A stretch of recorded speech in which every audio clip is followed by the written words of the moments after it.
Well, we're in the Endgame now, boys. Hatman and I have seen Avengers Endgame. We are prepared to review it for you. And likely you will probably be coming out of this with two completely different opinions. So, let's go ahead and just get right into it. My name is Micah Curtis. And I'm Alex Baldwin, also known as The Hatman. Welcome to Micah and The Hatman Live.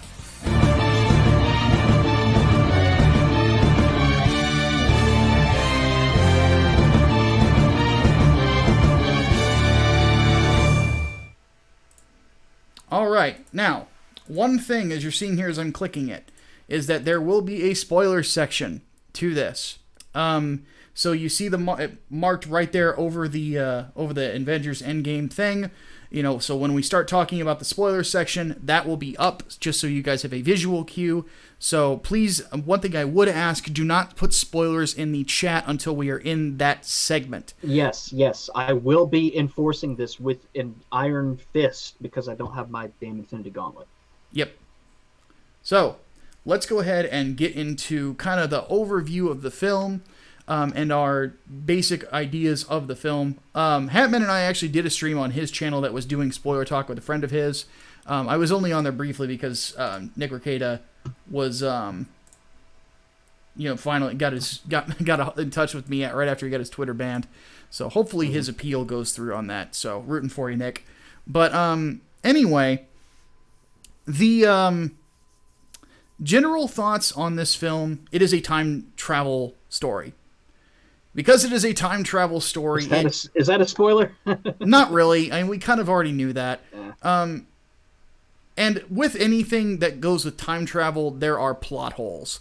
And I think that is generally the biggest weakness of this film, in comparison to Infinity War, is that there are plot holes because of the fact that they are doing time travel. Well, sort of, and sort of not, but I'll have to talk about that during the spoiler section because they do somewhat address the mechanics of it. Mm-hmm. So anyway, yes, that it's kind of hard to talk about this film without spoilers, though. That's there's general statements we can make. So let's just say this. The acting in this was good. There is more humor in it than in Infinity War. A lot more humor. Yes. Which is ultimately what caught me off guard about it. I didn't think it would be as funny as it was. I figured that they would probably limit the humor, given how dark the subject matter was in the last film. And I'm wondering if the Russos thought that Endgame was too... Or not Endgame, but thought that Infinity War was too dark. Because they definitely tried to lighten up the tone and points of this movie, but the problem with it is it honestly felt a little anachronistic. Yeah, it kind of did. And then there were some jokes that went on that dragged way too long. Like, it kind of reminded me of Ghostbusters humor in a way. Yeah, like not that bad. It was just the dragging part. Because it's not like the jokes were bad; they weren't. Oh no. It's just some of them lagged. They should have ended a minute and a half ago. Yeah, we're not going to reference the joke right now, but for those of you... No, we're not going to. I'm going to use a different example from a different show. Family Guy, specifically. There is an episode where Peter is trying to pick up a dead frog without touching it with a shoebox. Yeah. And he keeps screwing it up. And the joke goes on, like, about a minute longer than it should have. That's basically what happens a couple times. Not a lot, just a couple times. But on the other hand, the high moments, the emotional moments in this, they hit them perfect. They hit them perfect. I don't think there was a dry eye in the house when I left my theater. Like, just to give you an example, so in my theater, packed, no surprise there. Every screen was almost completely sold out. And next to me was a wife and husband and their son who came in with his Captain America shirt on and all excited about the movie and stuff like that. So that was really cool to see. But what kind of gave me the impression that, of how poignant it was that when I saw them walking out, obviously the son was all teary-eyed and stuff like that because this is probably the last Avengers movie for a very long time. If not completely. If not completely. But the parents were kind of misty-eyed too. And that was pretty crazy when you think about it. Mm-hmm. So they hit the emotional moments. The other downside to this film is that it is a slow boil. It is a very slow boil. There's a couple impactful moments at the very beginning, but then it really is slow. Yeah, the first act really takes a while to get to where it's going. When who was it? I think Kevin Feige said most of the previews will be like only from the first 20 minutes of the movie. Yeah. Yeah, most of what you saw was from the first 20 minutes of the movie. Yep. Yeah, it goes on for a while. Mm-hmm. Yeah, very slow burn. And that I think is the other big weakness of the film is, aside from the plot holes, aside from a couple jokes, it is the fact that it is a slow burn. It feels at first as long as it is, because it is a very long movie. Now, thankfully, the second and third acts are great. A lot of action, pretty good. A lot of really good dialogue. The dialogue was fantastic in this film. Mm-hmm. A lot of unexpected stuff that happens too. You see depth from a couple people that you didn't expect to see them from. Scarlett Johansson being one of them. Oh yeah. And to be honest, why is his name escaping me? Plays Hawkeye. Jeremy Renner. Jeremy Renner as well. Mm-hmm. Renner, This more than makes up for his absence in Infinity War. Oh yeah, he was. I loved him in this, and I loved that they explore. And this isn't a spoiler. This is in the trailers. They explore the Ronin character that he played in New Avengers. Mm-hmm. So, there's other little things that I really enjoyed about it. I liked that there was an Aliens reference in it. That was really cool. Yes. What else was there? And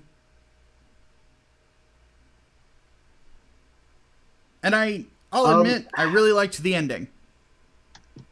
Because I'm of the opinion that if you're going to, in any sort of medium, whenever you have people, because this isn't a spoiler either, Chris Evans and Robert Downey Jr. did not renew their contracts to continue being in these films. They said they wanted a break. And so it's not a spoiler that they're probably not going to be in any MCU movies for a very long time, if at all. Yeah. So this was a very worthy end to the story of the original Avengers in this universe. It's really you can check out of the MCU from here on if you want. This was basically a love letter to the last 11 years of Marvel films. Yeah. I mean, it had so much fan service in it. And that's sort of a problem that I had with it. I didn't like the over-reliance on fan service in some cases. But at the same time, if you are a massive MCU fan, you're going to enjoy the hell out of it. You're going to be laughing and going, "Oh shit!" A whole hell of a lot. Yeah, there's a lot of callbacks. There's a lot of stuff like that. Even comics fans too. Comics fans, especially, you're going to be pleased with some of the things that they do. Yeah.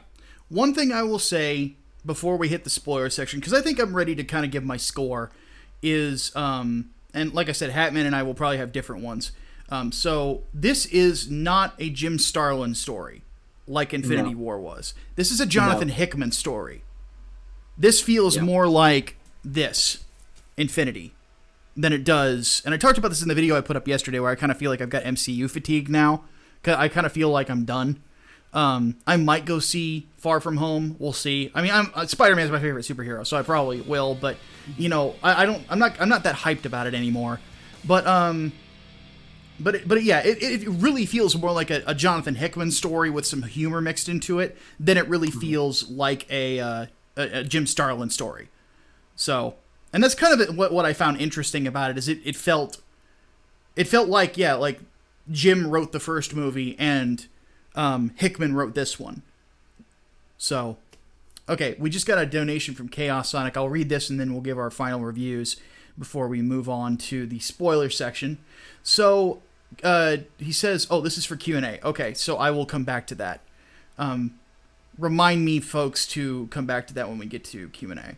So my final, actually no, Hatman, you give your final thoughts and whether or not we should, if this is a rental, well, if don't see it, rental, matinee, or full price.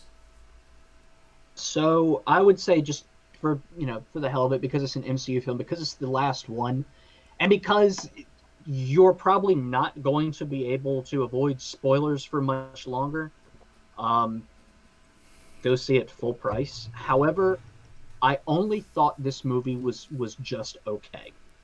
It's a satisfying conclusion to the MCU as we know it, yes, but I find myself being disappointed with it. If that makes any sense at all. If only because Infinity War had set the bar so high that now with Endgame fresh in my mind, I'm like, I think I liked Infinity War more. And I'm really certain at this point I liked Infinity War way more. Okay, so for me, I would agree with some parts of that sentiment. I like this movie a lot more than Hatman did, but I think that was probably because I didn't watch Infinity War before I saw it. So I did not watch Infinity really? War before I saw this either. No, I did not. You sound like you did, though. That's the weird thing. I didn't. But nope, absolutely did not. But I think that part of the reason that I probably like it a bit more is because I also went into this without expecting it to be able to hit those highs, because then Infinity War is probably the second best comic book movie to The Dark Knight. I can't think of anything aside from The Dark Knight that's better than Infinity War. I can't, and this one isn't either. But at the same time, it's a really, really good movie. It's really enjoyable. There's a lot of fun to be had here. There's a lot of laughs. There's a lot of emotional moments. And the one thing that I like most about it is that it has a lot of my favorite Avengers of all time in it. Obviously Cap, Iron Man, and Thor. I like how they explore Thor a bit more in this one. I think that he's one of the highlights of the film, but for different reasons. It kind of shows you elements of his character. There's a conversation he has in this that is legitimately heartbreaking to see. And he does it at first a little goofy, but later when it settles down, it really is a really heartfelt thing. That also shows that a certain character within the Thor mythos I wish had been used a lot more than she was, especially considering who was playing her. Mm-hmm. On top of that, though, it really just is... It is the end of the Avengers. And it's a sad end because I really do believe that the Avengers are the greatest superhero team that's ever existed. And I will never be persuaded otherwise. And this was... It had a lot of the members of some of my favorite lineups. Captain America, Iron Man, Thor, War Machine, Carol Danvers. I've always loved Carol in the comics. Scott Lang as Ant-Man. Professor Hulk. That's not a spoiler either. We all knew that was going to happen. And a lot of others that I'm not going to mention here. So it really is a fantastic thing. And for those of you who don't like Brie Larson, she's barely in it. And she has a couple of really kick-ass moments. So she's in it at the beginning and then basically at the end. Yeah. Controversial statement. I think she looks better with short hair. But she also has the same problem that I do genetically of having a huge forehead. So I feel for her. But anyway, for her, she needs to grow some bangs. But anyway, so Hardboiled Entertainment wants to know. Hold on, I haven't. Okay, I have not given my rating yet. Damn it! Just for that, everybody shame the Hatman. Everyone shame the Hatman. Shame. Shame. Shame. Shame. I'm gonna be honest with you.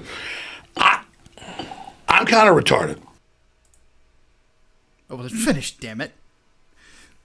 Anyway, my thing is, I say go see it full price. Go see it now. It really is a fantastic movie. It is even though it's not as good as Infinity War, it's still one of the best MCU films you're gonna find, and it is a really good farewell to a lot of characters that I really love by actors that played them in a way that I think I'll never forget. So, all right, now to answer Hardboiled Entertainment's question, how is Carol in this film? She is a little bit more tolerable. Just a touch, but then again, that's partially because she's barely in it. 420 Gunny just gave us $5 after another gay He-Man, and he says, by the way, I gave you a choice between Demon King and Tenchi. Also, I like Demon for the ridiculous, over-the-top action, lol. I'm still going to do a video about the Demon King thing because of how it went down. I'm going to do a separate video for you on my main channel. That will be funny. I don't know if it'll necessarily be a review. It'll be a review-ish. But it's waifu bait! Fuck! But anyway, she is, she's more tolerable because she's only there for a small amount of time. But really, she's not. I think same. If she had, well, that's the thing with Carol Danvers in general. She's always been a good background player. She's never been a good member of a main cast ever. Yeah. She's never been, she's never going to be the top person ever, and people will never accept her as that. But more so than anything, she's a plot device in this movie, though. She's a powerful Avenger. She always has been.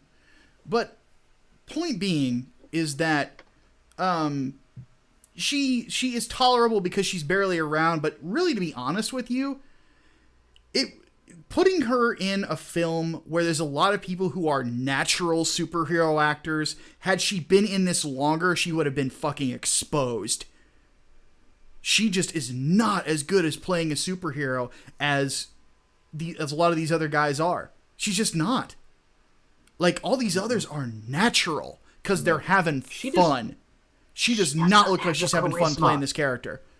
She does not have the charisma for it. No, she doesn't.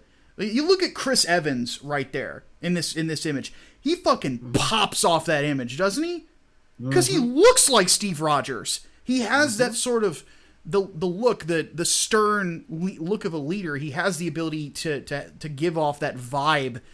Scarlett Johansson, like Scott Lang, all of them have that vibe about them. They feel larger than life. Brie Larson feels like a Starbucks barista. He kind of fits in with the furniture, There's nothing grand about her. I would have much rather had a different actress play Captain Marvel. Or just bring in Marvel and not have it be a woman. But anyway, I still think that Marvel played by Jude Law in a movie like this would have been a much better addition. That would have been so fucking cool. But yeah, that's wasted potential. All right, let's go into spoilers. Yeah. So, okay, spoiler talk. Yes, people die. And one of them is Iron Man.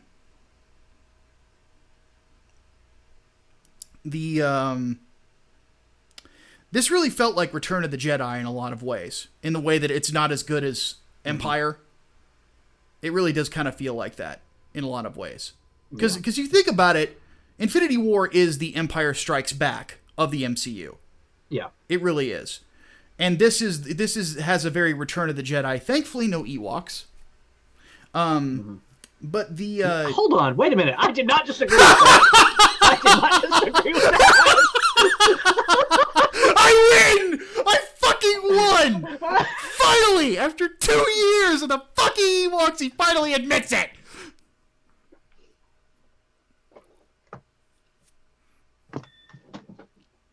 I am triumphant!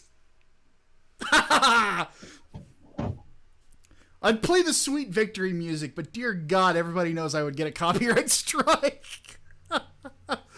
So you know what? We'll play the Captain America music again. Actually, no. We're going to play my favorite Marvel superheroes music.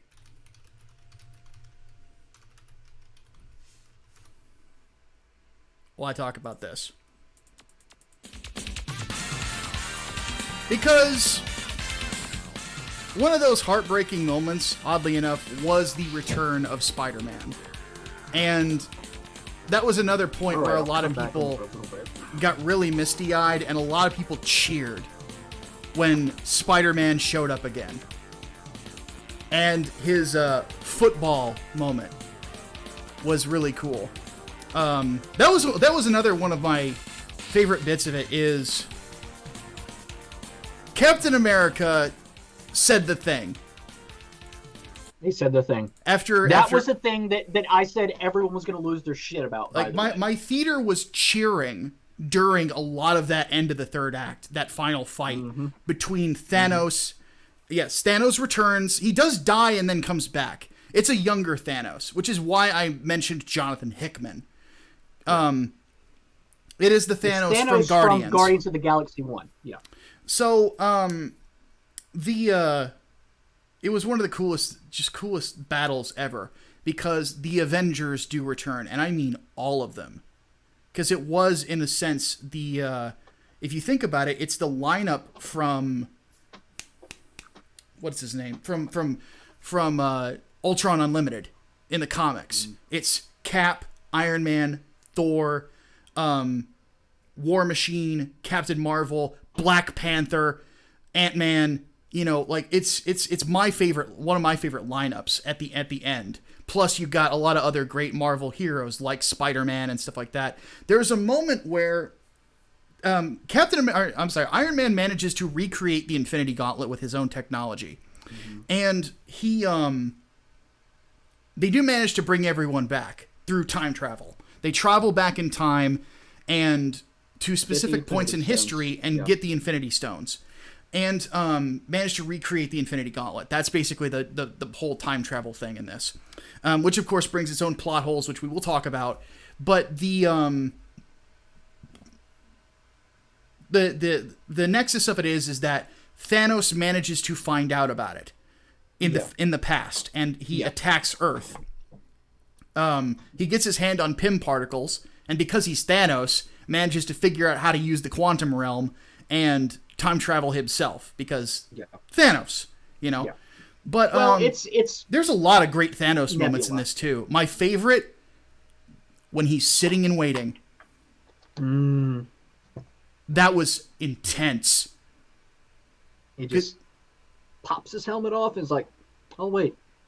Yeah, the confidence was amazing. But at the end of it, you have all of these great, all these great characters making these returns, and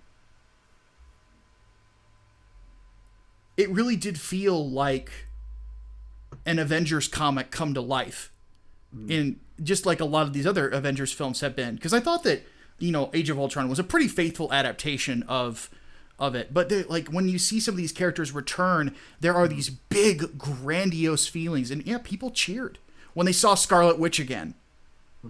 People cheered for her. Oh yeah. When you saw Panther return, people cheered. Doctor Strange. Yeah. Everybody lost it at Panther, and even Falcons on your left. Yeah, even people were. Yeah, it was so fucking cool. I love Anthony Mackie as the Falcon. I love this. Oddly enough, I do too. Of all the Falcon versions, we'll get to him more in a second. Of all the Falcon versions in comics and media, this is the best one. I agree. I think that he's better than 616 Falcon in a lot of ways as a character. Agree. Absolutely agree. But I think that's part of that is because he was military. Yeah. In the comics, he was not. He was not. No. He was actually a pimp, for those who don't know. A former criminal, yeah. So, no, I like this one more too because he's more relatable with Captain America in that regard. He really that does. Was a big strength for Winter Soldier. Yeah, he feels like a second Bucky in a sense. Yeah, it really does. God, Civil War, and he's so good. Anthony Mackie is so good. Yeah. So, and like I said, we'll get to him in a second. They do some things with Thor in this that I thought were interesting. Korg is in this too. Yes. And I forgot I mentioned this in the video. I watched Ragnarok again and I liked it a lot better the second time around. Because Korg is hilarious. So, and then Professor Hulk is around. That's where the joke is that drags a little long. Yeah. They have Hulk dabbing. And I was like, I get it. Bruce is a dork, but that was a Take little picture with too Hulk silly for and- me. I'm like, Yeah. come on, man, really? So the Russos aren't as good at humor, really, as they are everything else. Little one-liners, they got. Oh yeah, But that was not a one-liner. That was a joke that just went on for too long. yeah. There were also characters that I didn't really find that interesting that I liked a lot more in this one. I liked Valkyrie a lot more in this than I did in the other in Ragnarok. I thought that they used Captain Marvel well in basically have her be the space queen, you know, have her go off and do her own thing. Yeah. It fit the personality of this version of the character a lot better, I thought. Yeah. But again, I don't think that Brie Larson's Captain Marvel can really carry a movie. No. So The haircut, though, I still do think she looks better with short hair. At least she got the sash. At least she got the sash. She did, and it looked great. So and that I thought was the one thing her look was missing is that sash. It's a classic look of Carol Danvers. So, but and she looked a lot better with short hair than the comic book version of Captain Marvel did with short hair, because Brie Larson looks like a woman. You know, she did not look like Carl Manvers. So, but she still had that look on her face. If I want to talk to the manager. Yeah, she does. Holy Ninja says, at least they won't be able to do Nazi Cap. Yeah, about that. Yeah, there is a nod to it, but it's a joke, and he uses it's not it even to a joke. It's a straight plot device. Yeah, he uses it as his knowledge of the past because of Civil War to get the scepter and the Mind Stone. That elevator, like they set up the shot to where it looks like They're gonna redo the scene elevator fight from Winter Soldier. From Winter Soldier. Yeah, and you think, oh God, you know, he's going to say, does anyone else want to get out? But he's like, actually, you know, the director called and he said he wanted me to take, what was it, the scepter that he was trying to get? Yeah, and he drops the double H. Yeah, he straight up says Hail Hydra. Yeah, and that was kind of jacked up a little bit. I wouldn't think that would be something Captain America would do, but this is not 616 Cap. And that's the other thing of like, and somebody brought this up on Twitter. So Cap is gone as well. He did not die. No. But he's now Clint Eastwood, basically. So that's kind of like when they did his makeup as old Cap, he looked like Clint Eastwood. I thought it was Clint Eastwood at first. I'm like, dude, if they cast Clint Eastwood as old Cap, that's perfect. But it wasn't. That's old man Captain America. But here's one of the plot holes. So Cap goes back in time and lives a great life with Peggy, which was a really cool part. What happens in Vietnam, though?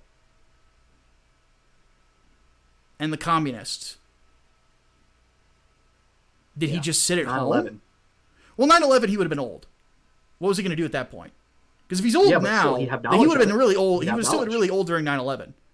So he wouldn't have knowledge of it, though. That's the thing. Oh, well, okay, that I understand. I thought you were talking about like going and interfering, but that was like, for me, that was the big thing, because he would have still been young and able-bodied during Vietnam and the Cold War. So did he change history, or did he sit at home?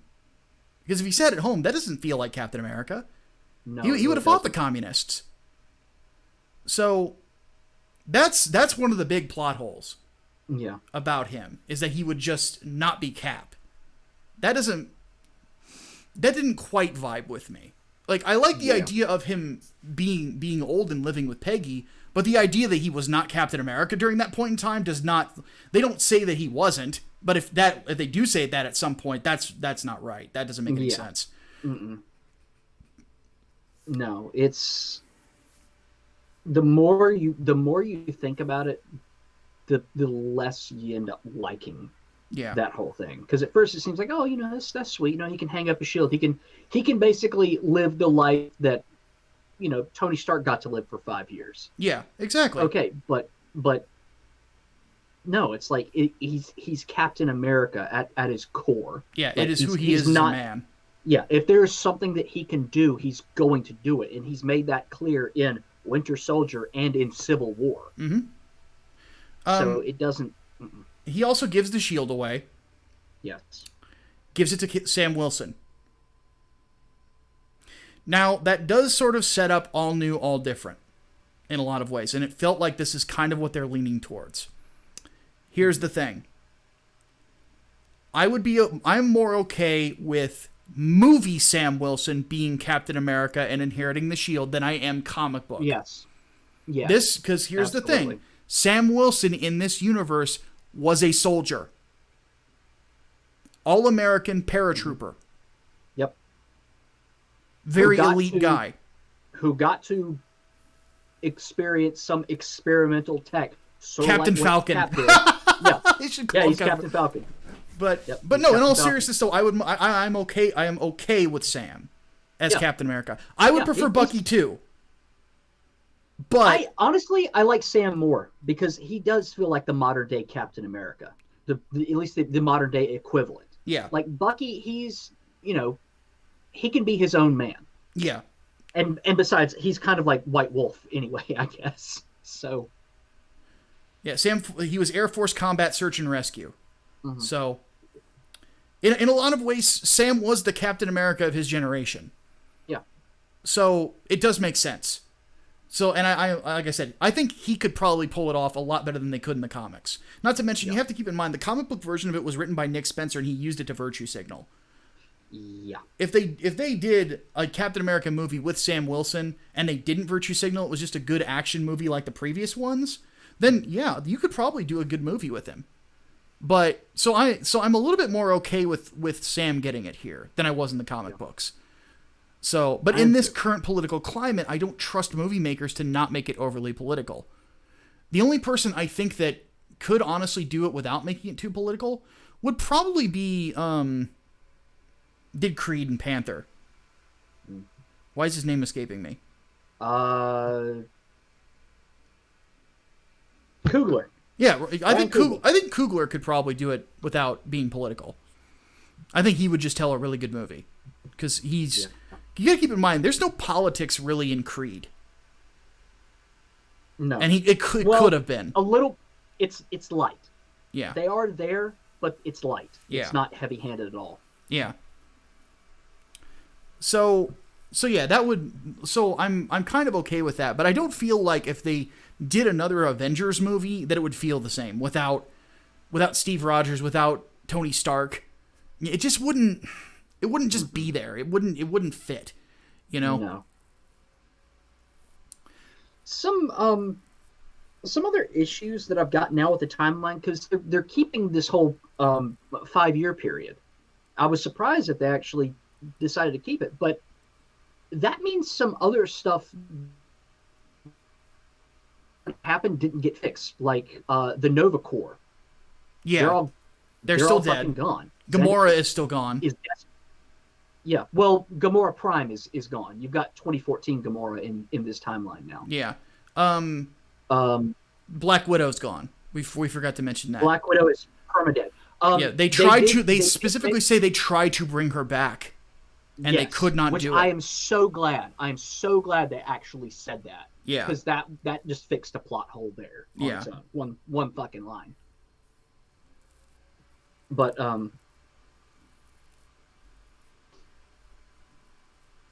where do they go from here? Vision is still gone too. Yes, Vision is permadead. Yep. So however they bring him back, I would think that if they ever bring him back, it would probably be through Bruce recreating him, or Shuri's, or both, whatever she did. Yeah. The funeral scene. Damn. That hurt. Yeah. Yeah. I mean, they even brought the kid back from Iron Man 3. Yeah, he's I there. was surprised at that. The cheeseburgers reference. God, that scene with Happy and Tony's daughter. That is what got me. Everything else, I was just, that's really sad. And then when Happy is sitting with her and it's like, you hungry? What do you want to eat? Cheeseburgers. That got me, man. Yeah, that got me. So I went out and got cheeseburgers after them. He did. I can vouch for that. I did. I ate them on my channel. So. So, but yeah, that was yeah. Just all the callbacks, and that's what I mean about it's a lot of fan service in there. Yeah. Some of it's good and some of it's just like kind of hokey. But yeah, this is a culmination of everything up to this point, and I don't think the MCU is ever really going to be the same after this. No. And I A thought lot of people. there wasn't even a post-credits scene after this. No, there All wasn't. you hear is the hammering on metal, and that is Yep. basically an homage to the very first MCU film, Iron Man, because it was an audio clip from that. Yep, it was. But a lot of people I've noticed are saying, hey, I'm checking out after this. This is the last one that I'm going to see. I'm not even going to bother with Spider-Man. And technically, Spider-Man: Far From Home is the end last of this film phase. Phase 3. Yeah. Yeah, but Which yeah, will people are probably saying set up the next bits. And yeah. like I said, Norman Osborn. what I said in my video still holds true, is that the only thing that would really probably get me hyped for the MCU is if Disney buys all the rights for Spider-Man and they announce a Spider-Man versus Venom movie. I really think that's the only thing, really, that would get people into theaters in the same level that they would for a film like this. Because Venom was huge. A huge movie worldwide. And nobody expected to be not only as good as it was, but to be as big of a hit as it was. I mean, it outdid Wonder Woman in the box office. It was huge in Japan and China, too. Because people like monster movies, and Venom's a great monster. So...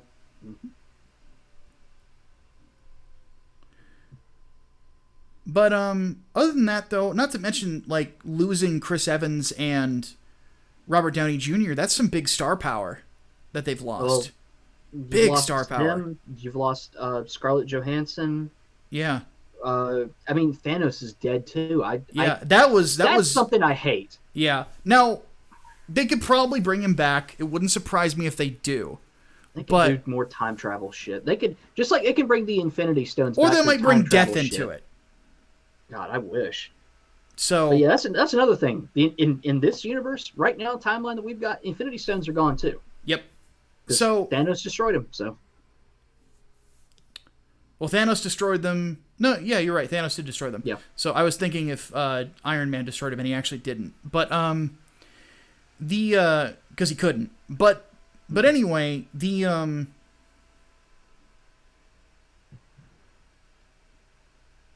yeah, it was, and that generally just is the big problem. Is this would be really hard to top, and if you're gonna do something of this scale and you don't have Captain America and Iron Man, people just aren't gonna show up. I don't think. You know, and here's the thing: like you can have Don Cheadle as Iron Man, and you can have Anthony Mackie as Captain America. You know, they're just it's still not gonna be the same. It's just not. You can't really you can't make Thunder strike twice in this, or lightning strike twice in this case. So, but even then, like there's still plenty of good characters and actors in this. It's just, I think a lot of people are gonna finally, people have been talking about superhero fatigue forever. I think it's finally gonna set in here. Yeah. So, all right, let's go ahead and move into the Q&A. All right, Q&A, everybody. Right out of the gate, Holy Ninja Toe wanted to know thoughts on Mortal Kombat 11 from me. So, Mortal Kombat 11 had a very bad launch. The gameplay is very good. Like, I love the gameplay. I like that it's more of a slower paced, kind of footsies and timing oriented combat than the last game, the last two games, which were very super combo heavy and such. So, it's more for advanced players, though, than other Mortal Kombat games. It's not as easy to pick up and play as 10 or 9 are. But the launch was bad because of the single-player element. I did get one thing wrong. There's only there are 4 types of currency in this game to buy shit, and only one of them can be bought with real money. And it's basically they have not an auction house, but timed releases. It's like you can buy certain costumes for a little bit, and for those things it's basically costumes and I think a couple of some of the brutalities. So, but even then, it's like, let me put it this way: that Reddit post about it, you have to spend $6,000 to get everything in this game, that's actually bullshit. So, yeah, that got debunked. But anyway, but the game, like I said, gameplay's solid, but the grind of the single player to get all the customization shit is murder. And I still don't like the fact that the crypt is randomized for every single person. Now, what they said was this, and this is straight from NetherRealm, is they said that every single person who goes into the crypt will walk out with the same shit as everybody else does, in the exact same number of stuff. It's all the same. The locations of each treasure are randomized, except for the ones that use a certain currency of hearts. So, and as in living, beating hearts, not like, So, needless to say, it has the potential to be an amazing game. But as of right now, because of its flaws, it's only kind of good. I can't recommend buying it yet. I would say wait. Wait for a while, because they really need to fix the single-player content. The fixes are rolling out on Monday. PC is getting them first, and then the consoles the next day, and then the Switch version the day after that. And they're giving everyone like a massive amount of resources. Basically, from what they've said, enough to buy half of the crypt. So I think they're gonna be apologizing on this one for a while though. But this was a huge misstep, and this is not the first time that WB has had this problem. So I'm gonna be doing I'm probably gonna either write an article or do a video on it, because WB really needs to get their PC releases in order. They really do. Like, yeah, this is. You think about it this way. It's like the only games that have launched well on PC have been the Shadow games, the Lord of the Rings ones. It's like Arkham Knight was a shitty launch on PC. Arkham City was a shitty launch on PC. It had a ton of bugs. Arkham Origins did not have that great of a PC launch, though it was admittedly better than City. Mortal Kombat 10 had a really... Hold on. Mortal Kombat 10 had a really bad launch on PC as well. So like this is Arkham Knight is the one that had the really bad launch. Had the worst one. Yeah, it had a lot of optimization problems. They had to hire a completely different studio to fix it. Yeah, I don't remember Arkham City. City had a bad port at first. Just being absolutely, but no, Arkham Knight was just straight broken. Yeah, and then Black Comet wants to know, if you could add more Cyber Ninjas, would you add to Cyberfi? Who I would bring back Cyber Sub or Cyber Smoke. Well, Cyber Smoke is in 10, as Triborg. He's one of the 3 skins. Triborg is basically Cyborg, Smoke, Sector, and Cyrax, and Cyber Sub-Zero. So, they've confirmed that all of the characters that appear in the story mode are going to be playable at some point. So that would be Cyrax and Sector. I'm hoping that Smoke is brought back as downloadable content because he is such a fan favorite. They brought Noob Saibot back. I would think that they probably would. But it's already been linked who the guest characters are.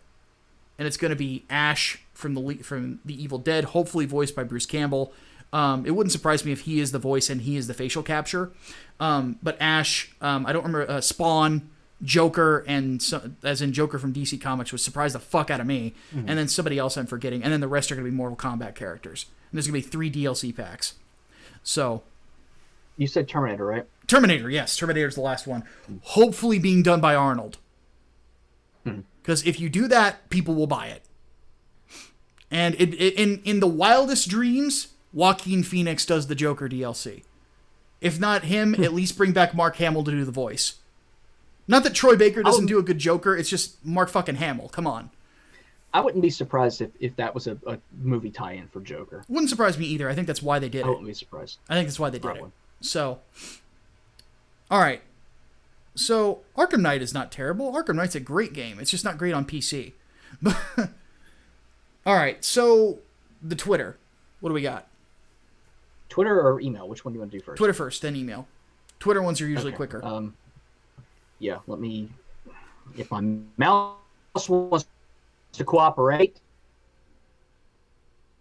Crystal Wing asks, have we read the manga, the Voynich Hotel Dead Mount Death Play, or the Ultraman manga, which is what the new Netflix Ultraman series is based on, and of course the manga is better. No, I haven't read any of them. I know of Ultraman, never read anything about it. The other ones don't ring a bell.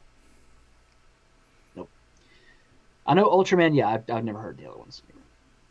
So, Dankorse Elric wants to know, Very topical question. When do you think the superhero movie bubble will burst? I used to think it would happen after Endgame when the MCU inevitably ran out of steam, but now that DC has been getting their act together, I'm not so sure. If and when the bubble does burst, will it salt the earth and render superhero media unmarketable for decades, similar to westerns and film noir? I am of the opinion that it just burst. So, Chaos Sonic, I forgot, had 2 donations that we need to answer real quick. Oh no, 420. No, yeah, it was Chaos Sonic. So first one, says I waited a long time about this for Rising of the Shield Hero and Golden Wind. Your thoughts so far? Shield Hero, I'm watching piece by piece. I am enjoying it. Golden Wind, I have not started yet. I want to watch that one all at once. And then, so yeah. And he said, if there's any waifu bait you might enjoy, what would it be? None. I don't like waifu bait. Animated women do nothing for me. Like, because that's the whole thing about waifu bait is for titties. You know? It's for titties. That's it. But, and that's not enough to entertain me. Sorry. Was that the only one from Twitter, though? Those were the only 2 from Twitter. Okay, so emails. Are there any short ones from the email? Yes. Questionable Weeb friend Chris asks, thoughts on our impending double-bladed axe-wielding Sakura in For Honor? I'm going to give it a try, but it's not a knight. So don't expect me to play it that long. Deus Vult. Ultimate Agent 25 asks, if you were forced to write a heroic Doctor Doom, how would you do it? I don't know if I could. The weird thing is that was kind of Bendis's last hurrah, was Infamous Iron Man, which is a heroic Doctor Doom. And I'm not going to lie, I think he did it perfect. That's really weird. That's the weirdest thing about it, is that Bendis wrote one last good comic book, and it was Infamous Iron Man. Because Bendis, I guess. So it would be like that. I'm not going to lie. I think Bendis did it great. So... and Servant of God, with the reaction I've seen as of writing this, I think I was right on the bet we made, but I'll wait until the $3 million number shows up. I thought it was $3 billion. It says $3 million. So I think he meant billion. Maybe that's what he had said. I said it was going to hit $1 billion easy. He predicted that it would that it would hit $3 billion total. I think he might be right. So well, it's the number here I'm looking at is 3 million. So I don't think it's already gone way past that. So add 3 more zeros. But anyway, question. With how this movie was, of course he hasn't seen it, so he's got to settle for spoilers. Do you think the MCU has reached a point that they can't get past, what with time travel in general mucking up the timeline that was done, or do you guys think they have a chance to do something this big or close to it again? I don't think that they can really do anything that big again without either bringing in the X-Men and the Fantastic Four, or they have to. Yeah, I think the X-Men would probably be the big one. Secret Wars. I'm just saying that would be the. But even then, Secret Wars without Cap and Iron Man still wouldn't feel right. I know. There was a Secret Wars reference in Endgame though, with Hulk holding up a mountain. Right. Yes. So yes. There's that. There's a reference to the shot of Thanos and Captain America walking towards one another in Infinity Gauntlet. And I hate. It's unfortunate they didn't use the line, but that was the Avengers Assemble moment. Yes. So. Oh, I hate he didn't get to say that line. I really, really wanted to hear that out of Josh Brolin's Thanos. Yeah. Noble sentiments for a man who's about to die. Yeah. But yeah, no. Secret Wars, I think, is like the only possible massive fucking event that they could do again, because they can't do Civil War 2, really. They can't do Avengers vs. X-Men. They can't do Axis. Please don't do Axis. Oh God, please don't. Yeah. So, and Ultimatum, of course. Dear God, why? Yeah. Why would you ever even consider that? Yeah, no kidding. Galactus would probably be a good one. Or I could do Galactus. Maybe someday in the future, the Kree Skrull War. Yeah. I am looking forward to the what ifs though. Operation They aren't going to Galactic do Storm. what? Oh shit. No, they'd have to bring back Cap and Iron Man for that. Yeah. Damn. So, Kang the Conqueror. But even Yes, they then, can do without Kang the Cap and Conqueror. Iron Man, like they could do X-Men related events though. They could do Yeah. the Phoenix Saga. They could do the Phoenix Saga right. They could do Mutant Massacre, stuff like that. They could do Fatal Attraction. Fatal Attraction with Fassbender as Magneto and Hugh Jackman as Wolverine would be fucking incredible. Mm-hmm. So, all right, now we need to hit the chat. Yep. Let's hit the chat. Because we've got 8 minutes. All right. Zarudo wants to know what was the theater reactions to Cap getting the hammer, and y'all's as well. All people cheered. I Oh, was yeah. I was like, oh hell yeah. Yeah.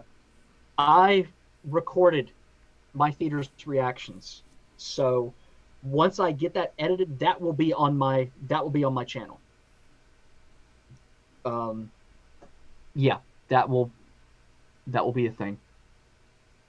Hardball Entertainment wants to know, are we looking forward to how the MCU will handle the Fantastic Four and X-Men? Yes. Yeah, I want to see a Fantastic Four movie done right. Needs to happen. I want to see a Fantastic Four movie done right. Please. Yeah.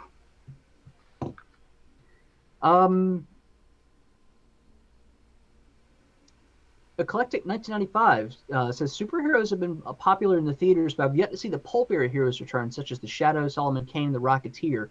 Where are these movies? Rocketeer, I think, is getting a reboot or a sequel or something, but it's social justice bait, so Yeah, I wouldn't. fuck it. Don't expect those to come in without social justice bait, man. It's never gonna happen. Yeah. So The old Rocketeer movie was fun anyway. Yeah, at least you got that. I'd love to see a proper sequel to it, but I don't know. And the Shadow, I mean, Batman is basically the Shadow now. Like, let's be real. Ugh, Yeah. fucking Batfleck. Yeah. Yep. Get woke, go broke, indeed. Matchstick asks thoughts on Full Metal Alchemist 2003 and Brotherhood. I would rather don't watch care. Brotherhood. I don't care. I've never cared for Full Metal Alchemist. Brotherhood's a lot better because it's condensed. I know, but I can't get into it. I'm answering his question, so Yeah. yeah, I like Brotherhood a lot more. Yeah. The original kind of dragged on. What about Darkman? Darkman would be a... Oh, that's right. Monsterverse is a thing that's happening too. That's right. Godzilla. Godzilla. We got Godzilla. We got Godzilla next month. Next month? All right, Elusive Swede. Yeah, I believe it's end of May. Shit. Yeah. Elusive Swede asks, what are the potentials to take the superhero genre if it is now burst? Say it again. Really? What are the potentials to take the superhero genre in a place now that the bubble has burst? Go a little bit more avant-garde with it, I would think. Take a few more risks. Yeah. Move outside the formula. I would say solo films. Unrelated, disconnected solo films, because that's worked wonders for Wonder Woman, Aquaman, and Shazam. Yeah. Ironically, DC is killing it in that regard. Yeah, I'm looking forward to Joker. Oh, yeah. Samurai Bear asks, have we read the manga Vinland Saga? It's about Vikings, and it's got an anime that is not waifu bait. I don't I've believe heard of you. it. I have not read it or seen the anime. Well, the art looks good. I don't know. I don't know anything about it, so maybe I'll look into it at some point. Red Dragon asks, are you willing to play Subverse? That's a porno game. Y'all know the answer to that. You're lucky I played Katawa Shoujo.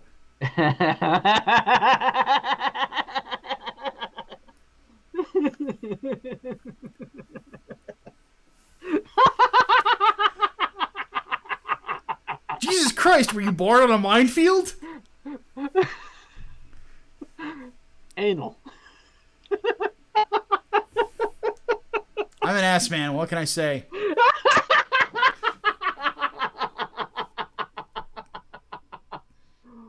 Oh my god. Oh my god. Oh god. Okay, so Lucius Sweet says, what other types of genres? My crispy bacon wife. Oh, okay, so Crystal Wing apparently didn't know. Hatman, do you want to fill them in on who I chose? He chose Emmy. He chose the Blade Runner. Yeah, he chose Blade Runner because, of course, that's basically like who you default to if you don't actively try to choose somebody. So, nah. But yeah, Elusive Sweet says, to clarify genres, what other superhero genres could they go into? They haven't really done. They haven't really done a really good space opera yet. No, they haven't. They did a Western with Logan. They did sort of a comedy with Shazam. Horror with... Well, they did a comedy with Venom. Guardians as well. Well, yes, that too. Horror is another one that I wouldn't mind seeing. Yeah. But Venom was kind of a horror movie. I guess the sequel even more because it's Carnage, so...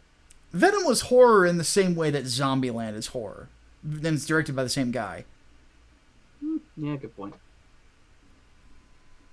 Ant-Man was a heist film, yep. Crossed with Honey, I Shrunk the Kids. Yep, Winter Soldier was a spy thriller. Mm-hmm. Straight horror is looking like what New Mutants is going to be. If that movie fucking comes out. Yeah. The Venom sequel is going to need to be a horror movie. Oh yeah, if you're going to do Carnage at all, yeah. And they need to find out some way to give Venom the symbol. Yeah. So. Fuck, I don't know. Oh yeah. Shit, that's right. They need to be Thunderbolts too. Okay, let's take a couple. I want to take one more question and then go ahead and bring this to a close. All right, Black Knight Rex asks, favorite fatality from MK11. Ooh,